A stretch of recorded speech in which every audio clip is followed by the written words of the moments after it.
mana yang lebih dia perlukan? Dia ingin naik pangkat atau ingin tidak dipecat? Ya, sholat kita seringkali kita kepedean seakan-akan sholat kita sudah bagus. Padahal yang dipentingkan dari sholat kita itu bukan kita sholat, tapi diterima atau tidak sholat kita.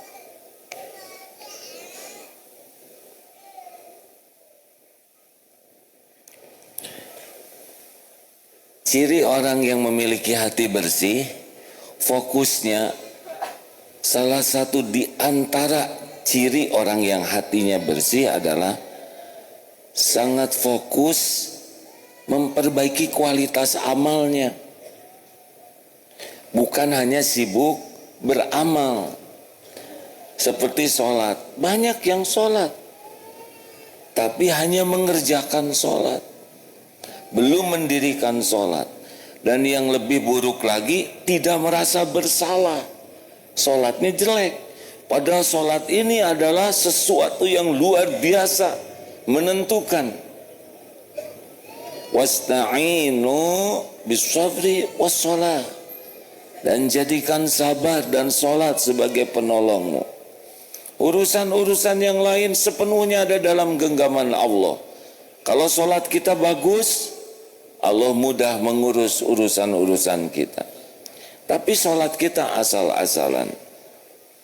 Masih ingat? Ada yang dengan sholat dia beruntung. Qad aflahal, bismillah, a'udzubillahi minasyaitonirrajim.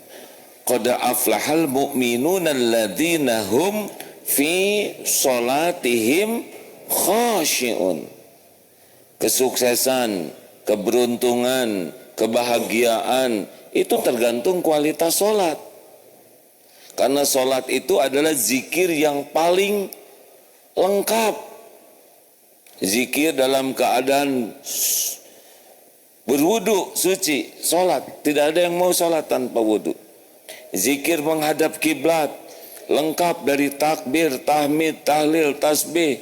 Ada sahadat, ada sholawat, ada ummul Quran, Fatihah, ada ayat Quran, ada ruku, ada sujud, ada doa yang diapit oleh dua sujud. Ibadahnya lengkap. Wa aqimis sholah lidzikri, dan dirikanlah sholat untuk mengingatku. Pertanyaannya, seberapa banyak kita ingat Allah dalam sholat?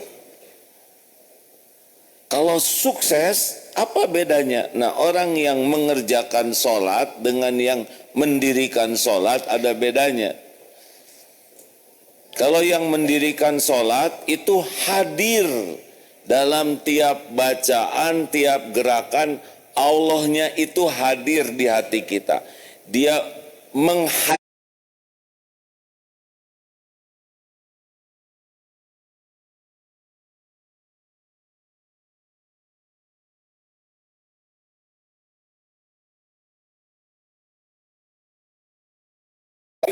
sholat juga ada yang celaka. Fawailul lil musallin alladzina hum an sholatihim sahun. Siapa orang yang binasa, celaka? Dia sholat tapi sholatnya tidak membawa kebaikan. Yaitu orang yang lalai. Apa cirinya? Menurut Imam Ibnu Qayyim ada 6 ciri orang yang lalai dalam sholat. 1, berat. Sholat itu beban bagi dia. Dia berat dan malas untuk sholat itu. Ini ciri khasnya. Jadi tidak gembira dengan sholat itu. Dia merasa sholat itu sebagai beban. 2, riya. Dia sholatnya mau sholat kalau diketahui orang. Dia sholat senang kalau orang tahu dia sholat. Dia sholat untuk diketahui orang, pamer. Kalau tidak ada orang, kecenderungannya dia tidak mau sholat. 3, senang melambat-lambatkan dan mengakhirkan sholat. Ini ciri khas orang yang lalai dalam sholat. Dia tidak semangat untuk memberikan yang terbaik. Padahal amalan yang paling dicintai Allah as-sholatu ala waqtiha. Itu di atas birrul walidain. As-sholatu ala waqtiha, salat tepat waktu, baru berbuat baik ke orang tua, summa al-jihadu fi sabilillah, baru jihad fi sabilillah. Nah, orang-orang yang lalai dalam sholat, dia cenderung selalu memiliki alasan untuk melambat-lambatkan sholatnya. Ada saja. Apakah ada tamu, ngobrol, ngerjakan tugas, PR, rapat belum selesai. Ada saja. Seakan-akan tidak begitu penting sholat ini. Padahal apa yang dia kerjakan bisa baik kalau sholatnya baik. 4. Ringkas.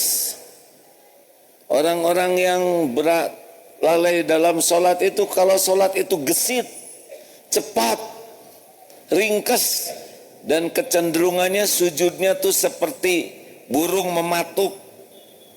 Cepat sekali, tidak betah sujud.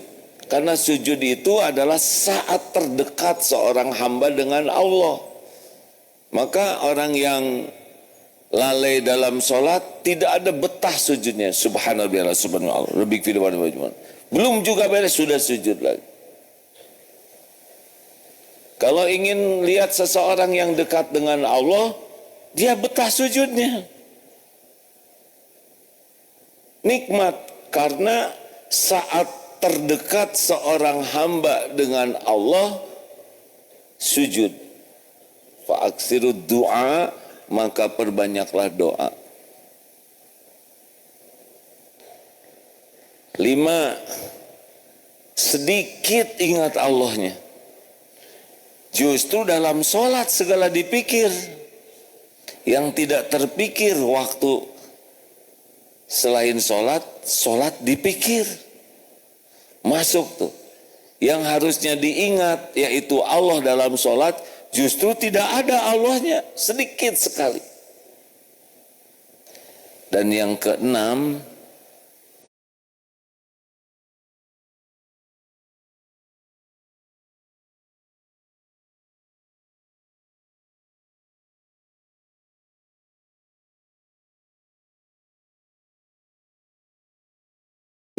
kebaikannya.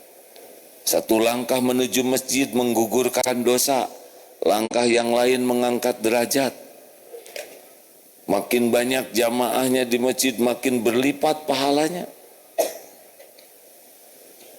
Sholat isya berjamaah separuh malam dianggap sholat terus menerus. Sholat subuh berjamaah sepanjang malam seakan sholat terus menerus. Saking hebatnya berjamaah. Tapi bagi orang yang wawailul lil musallin alladzina hum an salatihim sahun, dia suka sendirian saja. Nanti dia cari tempat sendirian, cepat, tidak pakai zikir, tidak pakai doa, karena asal saja.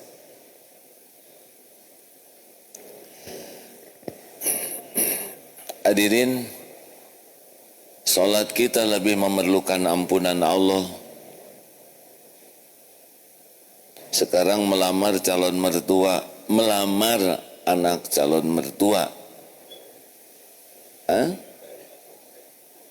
Bertemu dengan calon mertua, bicaranya ngelantur. Lebih berharap diterima atau berharap tidak diusir? Tidak diusir. Sholat kita barusan lebih banyak berharap ampunan Allah. Itulah sebabnya sesudah sholat itu tidak menyebut alhamdulillah, melainkan istighfar. Celakanya kita istighfarnya juga basa-basi. Astagfirullah, astagfirullah. Tungguin sebentar, tungguin. Astagfirullah. Harusnya istighfar itu adalah mengevaluasi kualitas sholat kita yang barusan. Aduh ya Allah, astagfirullah. Ampun ya Allah, sholat saya buruk sekali. Astagfirullah. Jadi istighfar kita saja harus diistighfarin. Karena istighfarnya basa-basi. Jadi kita tuh punya kunci, tapi tidak pernah serius menggunakan kunci ini untuk membuka pertolongan Allah. Apa sebabnya? Karena tidak berorientasi kepada kualitas. Padahal kan ahsanu amalan. Kita baca Quran, one day one juz. Kita kejar saja satu hari satu juz. Tidak kita, kualitas pengertian kita tidak. Jadi kita benar-benar belum serius ingin menjadi orang yang diterima oleh Allah. Padahal Allah menilai kita beda dengan cara orang menilai. Allah menilai kita detail. Faman ya'mal mithqala dzarratin khairan yarah. Allah kan menyaksikan kita sholat bukan hanya gerakannya saja, tapi apa yang dipikirkan, apa yang diucapkan, apa yang ada di hati. Bagaimana ketika sujud, rasa merunduknya diri kita di hadapan Allah. Rasa betul-betul sebagai hamba yang tidak ada apa-apanya menghadap kepada Allah penguasa jagat penentu segala-galanya. Itu sholat itu kedalamannya beda-beda hadirin. Ada yang asal saja. Dan Allah menilai semuanya. Tidak hanya hati tapi lubuk hati yang terdalam Allah tahu. Ada yang ibadahnya sepertinya bagus, ibu-ibu. Rasulullah SAW pernah menceritakan mengurung seekor kucing. Tidak diberi makan, tidak diberi jalan untuk nyari makan. Padahal ceritanya ibu ini bagus ibadahnya. Tidak diterima, hiya finnar, dia di neraka.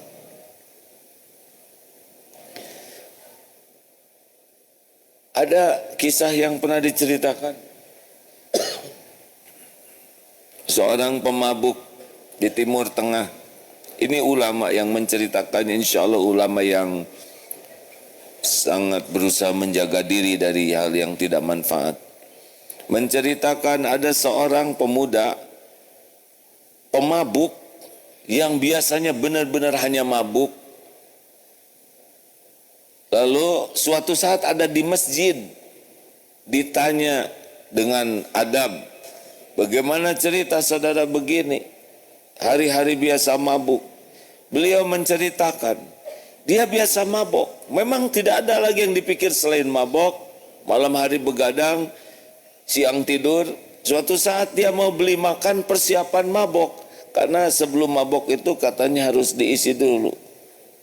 Saya tidak tahu, karena saya tidak pemabok. Waktu mau beli makanan untuk persiapan mabok, musim dingin, melihat seekor anak anjing kedinginan, menggigil. Tiba-tiba ada rasa iba. Dipungut anak anjing ini, dimasukkan ke jaketnya, dihangatkan. Yang tadinya mau beli makanan untuk dia, jadi ingat beli susu untuk anjing ini. Sampainya di rumah, kasih minum, dihangatkan. Sampai tertidurlah si pemabok ini. Dan ketika bangun ada keanehan yang dia rasakan. Dia merasa tidak ingat keminuman keras. Tidak ada hasrat untuk mabok. Coba ini hadirin. Jadi Allah Maha menyaksikan apa yang dilakukan orang ini. Tahu rasa kasih sayang terhadap binatang ciptaan Allah ini. Anjing memang najis, tapi dia makhluk ciptaan Allah, ya. Tidak boleh karena ini najis jadi serta-merta, ada aturannya, ya. Jadi kita zalim, tidak. Anjing tidak milih jadi anjing. Babi juga tidak milih jadi babi. Kita juga tidak milih jadi manusia. Kasih minum. Dan salah satu karunia Allah, dicabut hasrat untuk berbuat maksiat. Itu nikmat besar dari Allah, hadirin. Dicabut hasrat berbuat maksiatnya. Di situ mabuknya. Ya, ada kisah wanita pezina yang ngasih minum seekor anjing. Ini hadisnya sudah sangat terkenal. Nah, salah satu bentuk ampunan Allah itu adalah dicabut keinginan berbuat dosanya. Ya Allah kuasa nyabut apapun. Maka kualitas amal itu penting sekali. Lalu kenapa amal kita tidak berkualitas? Sudah pernah dibahas. Biasanya amal kita tidak berkualitas karena memang kita tidak serius ingin amal kita diterima. Coba sholat kita barusan. Berapa yang sholat dan ingin sholatnya diterima? Enggak. Kita cuma mau sholat saja. Sebagai kewajiban sholat saja. Dan merasa sudah selesai. Dan nanti ngadu, kenapa ya Allah saya sudah tahajud tapi doa saya kok tidak dikabulkan, padahal tahajudnya juga ngelantur sama sekali. Saya sudah ke masjid, saya sudah sholat 5 waktu berjamaah, tapi sholat saya kok doa saya nggak diijabah. Pertanyaannya, khusyuk tidak? Saya sudah sedekah, benar sedekahnya berkualitas?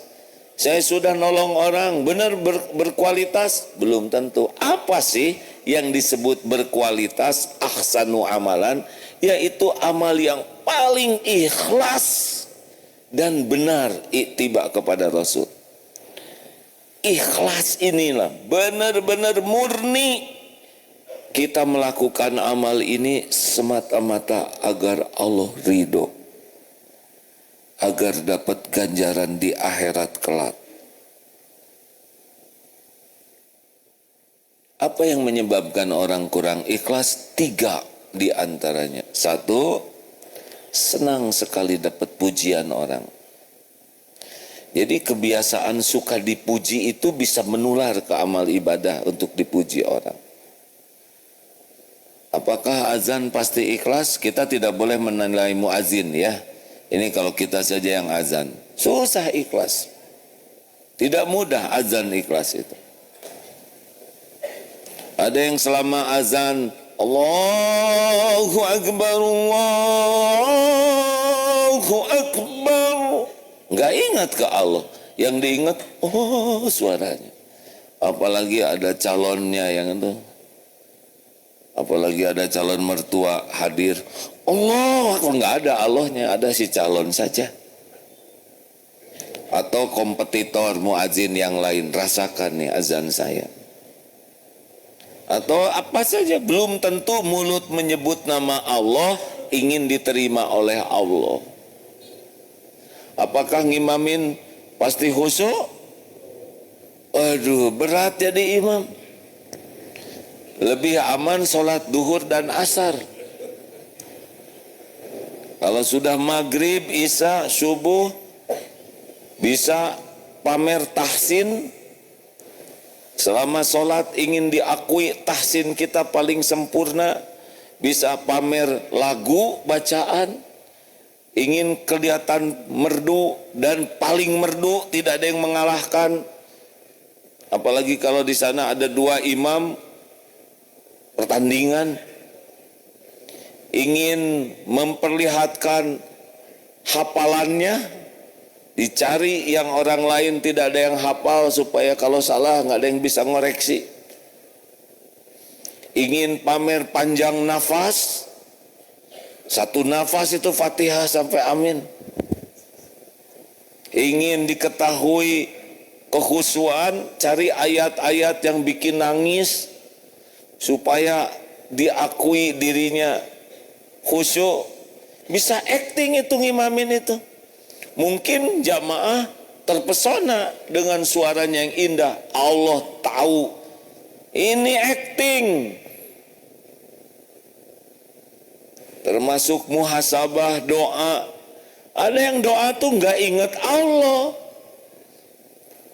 Ya Allah, nggak ada yang sedih. Jadi dia jengkel. Kalau ada yang menjerit, wah sukses nih muhasabahnya. Mau apa? Doa kan tujuannya ingin diterima Allah. Tapi direkayasa doa itu supaya sedih, supaya orang menangis, supaya orang, wah ini dosanya menggetarkan. Allah tahu ini acting.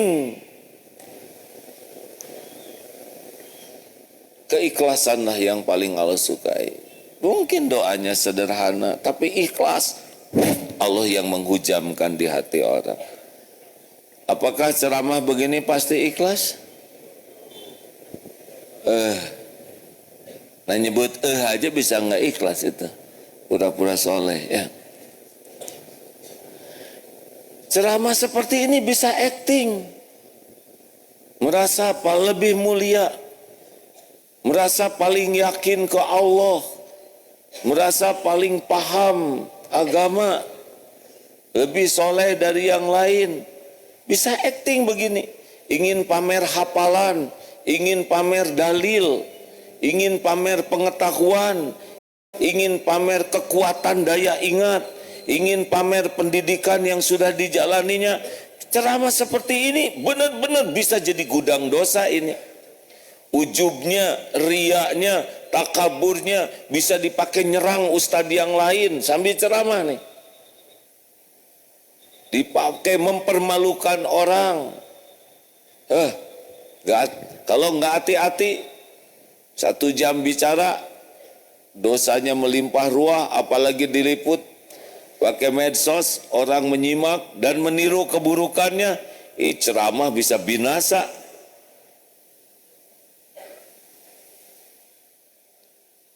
Maka kalau saudara lihat penceramah seperti yang sekarang ceramah tuh dikasihani, ujian berat, enak duduk di sana, tidak banyak bicara. Saya duduk di sini tidak bicara, jadi masalah. Iya kan?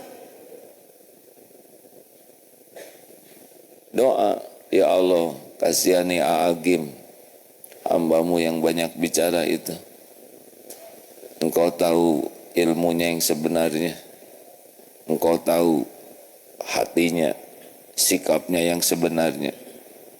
Tolonglah ya Allah, supaya niat bicaranya benar, supaya yang disampaikannya juga benar, dan tolong supaya yang bicara itu bisa mengamalkan yang disampaikannya. Jangan cuma jadi bahan ceramah saja.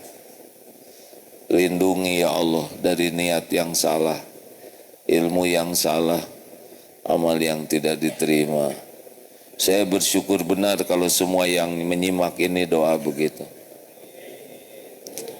Asli hadirin, peluang terjerumusnya lebih besar.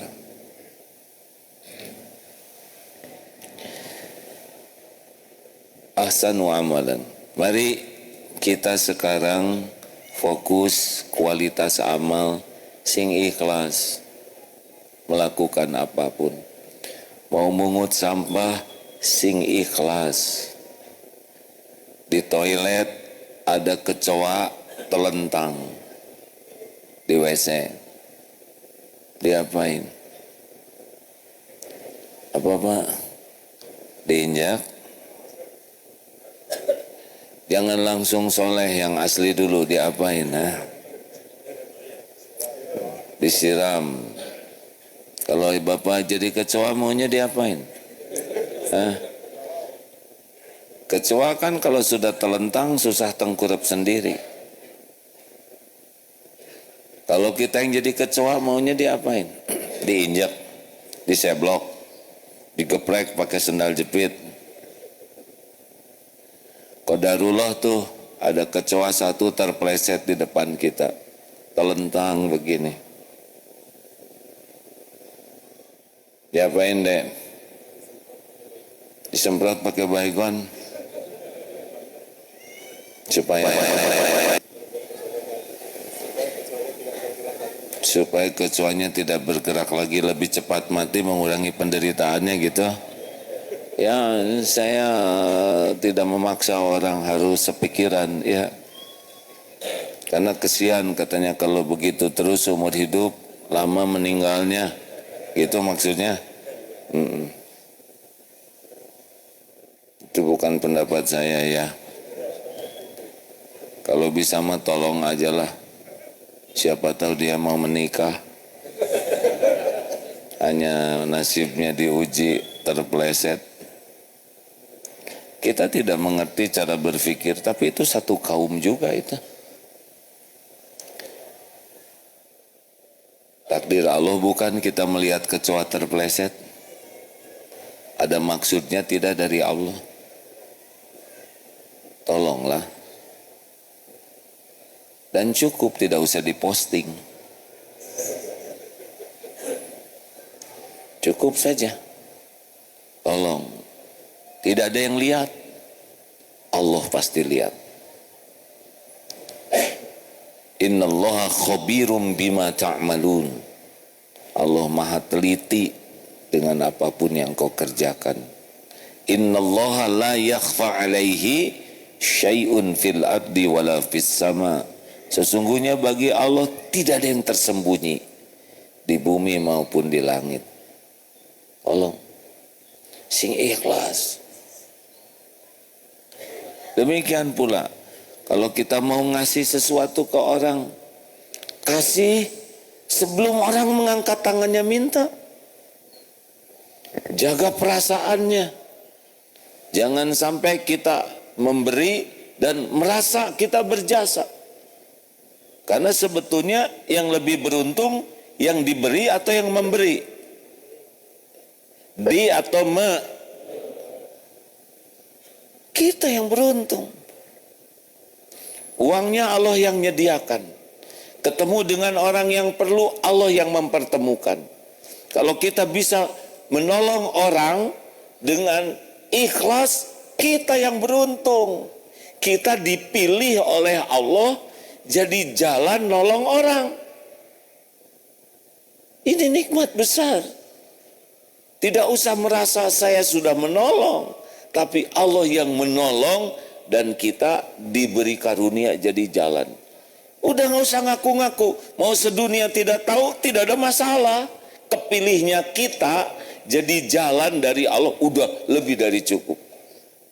Daripada kita yang bagian ditolong, mending bagian menolong. Mana? Mending bagian kecopetan atau bagian jadi copet? Enggak mau. Kalau bisa mah jangan pakai kecopetan. Karena kasihan bakal ada yang nyopetnya, ya kan? Coba kalau anak ikut pertandingan, mau didoakan apa? Menang, berarti ngedoain yang lain kalah, ya kan?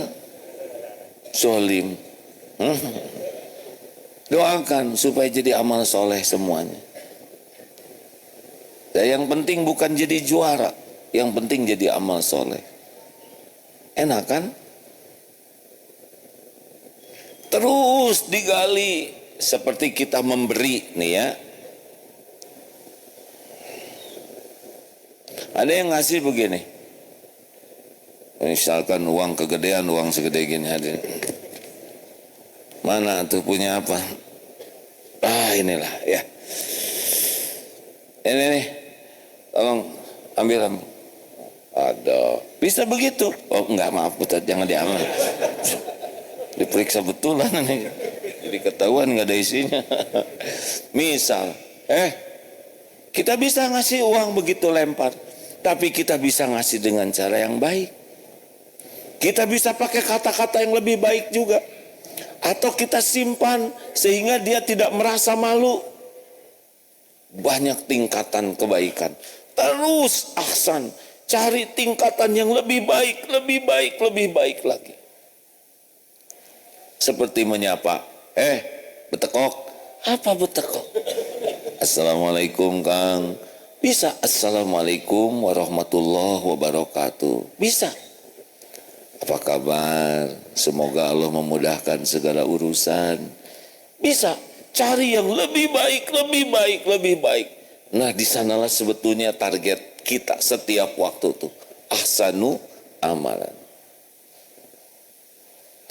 Dalam menjawab, dalam bertanya, cari yang terbaik. Dalam menolong, sebelum, sedang, sesudah, menerima tamu, bagaimana yang terbaik. Ya, pernah di Mesir bertamu, padahal tuan rumahnya sudah sepuh. Tidak mau itu melayani tamu oleh orang lain selain oleh dirinya beliau. Dibawa, walaupun jalannya pelan. Lalu yang tempat pegangannya itu dikasihkan ke kita. Ada kan yang ngasih pegangan kemana aja. Keller dibukakan. Berapa banyak yang nyuguhin pakai keller dan kellernya terkunci dan gak bisa dibuka oleh tamunya. Dan tuan rumah bahagia karena awet ada. Berapa banyak yang kalau mau makan bersama sibuk untuk dirinya sendiri. Kenapa kita tidak ngasih ke orang lain dulu? Tingkatkan, inilah sebetulnya dunia yang kehidupan yang harus kita nikmati adalah ahsanu amalan. Dunia yang terus ingin berkualitas di dalam memberikan pelayanan, memberikan khidmat kita, ibadah, nolong orang, selalu ingin kualitas yang lebih baik, lebih baik. Dan di sanalah bahagia tuh hadirin. Sholat kita tidak pernah puas dengan sholat, ingin lebih bagus. Tahajudnya ingin lebih bagus, sedekahnya ingin lebih banyak, ingin lebih tersembunyi, ingin lebih ikhlas. Nolong orang, ingin lebih puas orang tuh. Terus. Inilah dunia ahsanu amalan. Dunia orang yang muhsinin, orang yang ihsan, orang yang bahagia. Innallaha yuhibbul muhsinin.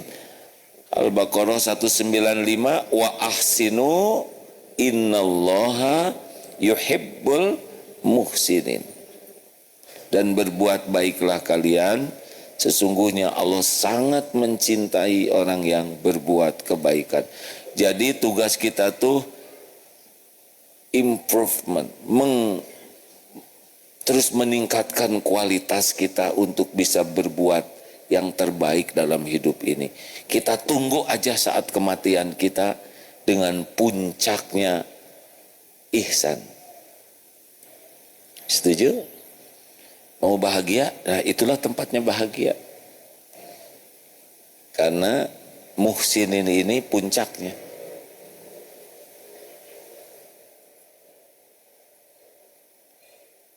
Assalamualaikum. Abi ngasihnya separuh sih. Assalamualaikum warahmatullahi wabarakatuh. Tuh baliknya lebih banyak ya. Contoh berterima kasih. Nuhun ya, nuhun. Thank you man. Thank you man, thank you man. Kenapa tidak jazakallah khair? Terima kasih banyak. Semoga Allah menyempurnakan balasannya. Kita berterima kasih aja kadang enggak maksimal, benar? Seakan-akan orang tuh berbuat baik tuh kewajiban mereka. Ke anak tidak berterima kasih, ke karyawan tidak berterima kasih. Seakan-akan karyawan tuh memang harus baik ke kita. Lah kita harus berterima kasih. Nah, tolong ambilkan selop ibu ya. Maaf ya nak. Bisa. Makan aja lu di rumah. Ambilin selop. Kenapa harus begitu? Ketika disampaikan terima kasih, sayang, maaf, merepotkan. Enak kan? Ke siapapun. Nah, mudah-mudahan yang menyehatkan hati kita adalah kita senang untuk memperbaiki amal-amal kita. Terus sampai ke kebahagiaan kita itu adalah ikhlas sekali. Lurus saja. Cuman Allah aja yang diharapkan. Anak berbakti ke orang tua, udah nggak usah pusingkan sikap orang tua ke kita. Terus saja berbakti yang terbaik. Kenapa? Allah menyuruhnya. Allah suka. Selesai di sana. Kita memberikan yang terbaik ke keluarga, terus improve diri kita supaya jadi ayah yang baik, kepala keluarga yang baik, suami yang baik. Terus perbaiki keikhlasan menyapa keluarga, ke istri, ke anak, ke cucu. Terus tingkatkan. Supaya apa? Supaya dikagumi? Bukan. Karena Allah mencintai orang yang berbuat kebaikan. Sama di kantor, kerjakan yang bagus, gak usah pusingkan gaji. Lakukan saja yang terbaik. Rezeki dari Allah, pintunya terserah Allah. Coba saya ngetes dulu. Ini jangan langsung soleh, yang asli dulu ya. Kalau gajinya sedikit, bekerja semangat atau kurang semangat? Jujur, kurang semangat. Kalau bekerja kurang semangat, hasil kerjanya bagus atau jelek? Jelek. Kalau hasil kerjanya jelek, dipuji oleh atasan atau dimarahin? Dimarahin. Kalau dimarahin, pengen ngantor atau pengen bolos? Kalau rajin bolos, naik pangkat atau dipecat? Dari awal salahnya. Coba kalau begini, kalau gajinya kecil, kerjanya bagus, apa kata atasannya? Aduh, ini karyawan akhlaknya baik, ibadahnya baik, mau saya naikin jabatannya. Cuma 2 jabatan yang ada di perusahaan ini, saya dan dia yang kalau saya naikin saya jadi apa?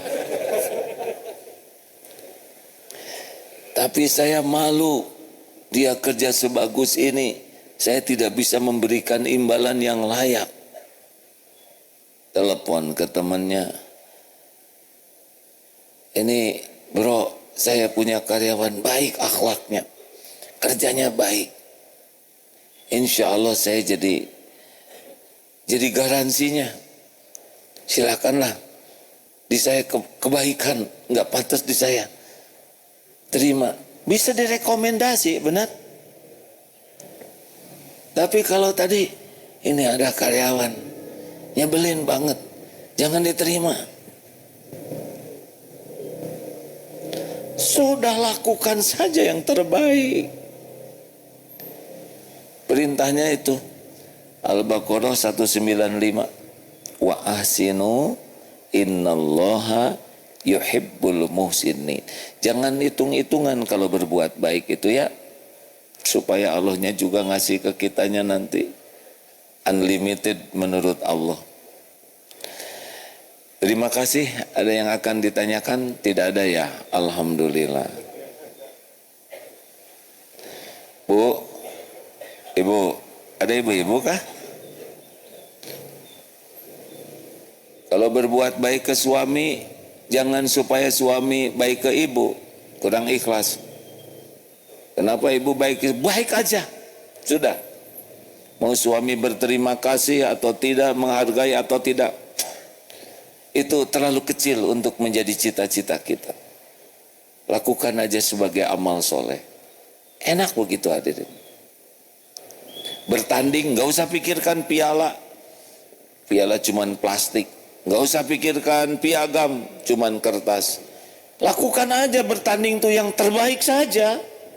Udah gitu mau menang mau kalah ya terserah Allah lah. Katanya Khabib yang pegulat itu juga tidak pernah pusing menang kalah. Itu ada Allah yang nentukan, yang penting lakukan saja yang terbaik. Saya tidak nyuruh saudara gulat semua ya. Tapi ya sudah. Bagi kita Allah menerima, sudah selesai masalahnya. Kalau rezeki ada waktunya. Ini saya sudah seminggu mengerjakan, nanti Allah sudah tahu hitungan terbaik. Tiba-tiba jebet saja di luar dugaan. Ya, kok cuman segini? Nah, berarti lebih kecil dari harapannya. Gak apa-apa. Ada waktu-waktunya. Begitu, terima kasih sahabatku sekalian. Ada pertanyaan kah? Tidak ada. Mau nanya? Serius? Harus pertanyaan terbaik. Silakan dek.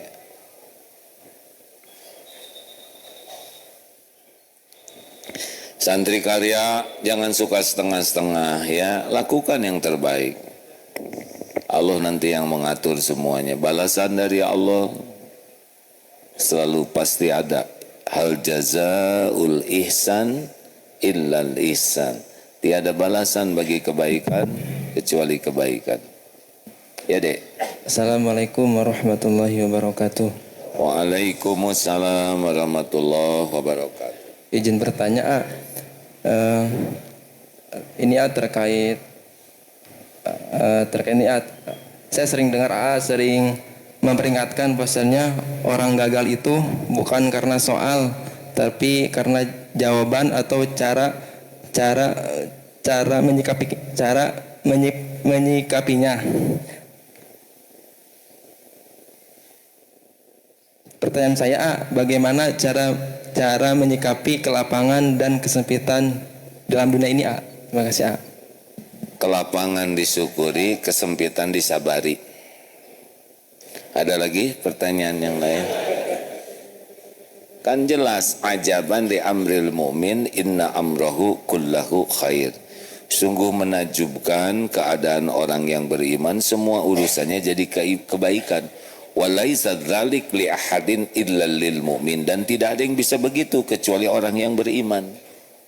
Inna asabatu sarra'u syakara fakana khairullah. Ketika dia diberi karunia, dia bersyukur, fakana, maka itu baik baginya. Wa in asabathu darra'u sabara, dan ketika diberikan kemudaratan, cobaan oleh Allah, dia bersabar, fakana khairullah, itu pun baik baginya. Gitu. Kan di dunia ini cuma ada 4 kejadian dek. 1, dapat nikmat. 2, dapat cobaan, musibah.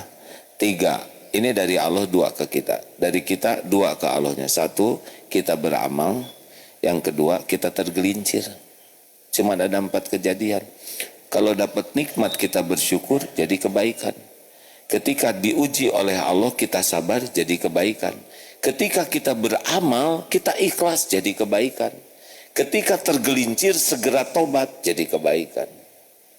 Jadi kalau orang punya kemampuan 4 ini dengan sangat baik, syukur, sabar, ikhlas, tobat, insya Allah kita dalam kebaikan.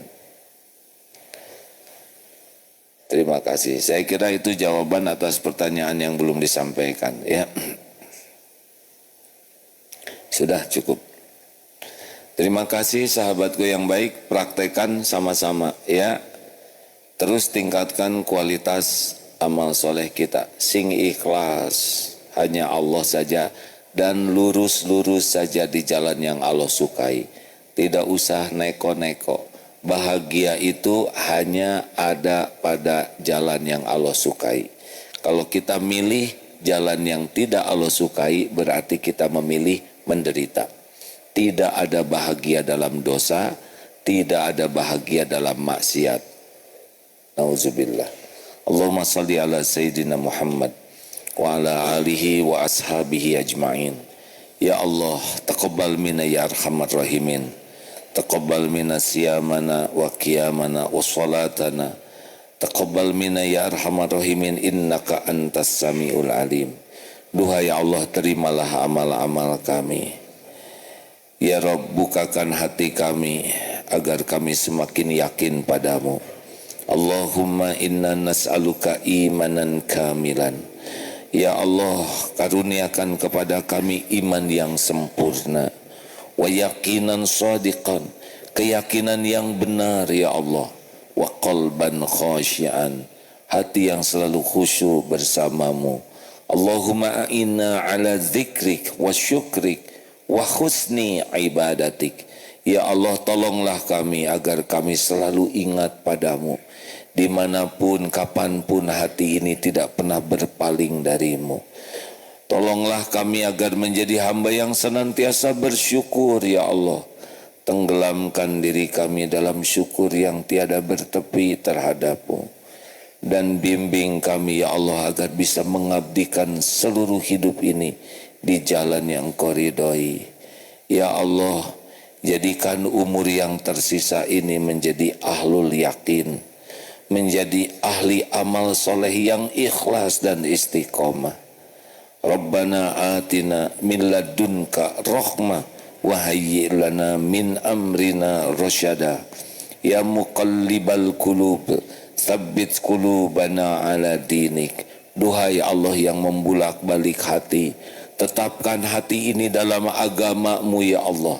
Rabbana la tuzigh qulubana ba'da idz hadaitana wa hab lana min ladunka rahmah innaka antal wahhab. Jangan cabut nikmat iman ini ya Allah. Jangan cabut keislaman kami ini. Istiqomahkan kami ya Allah sampai husnul khatimah. Rabbana atina fid dunya hasanah wa fil akhirati hasanah wa qina adzabannar. Subhana rabbika rabbil izzati amma yasifun wa salamun alal mursalin walhamdulillahi rabbil alamin. Alhamdulillah.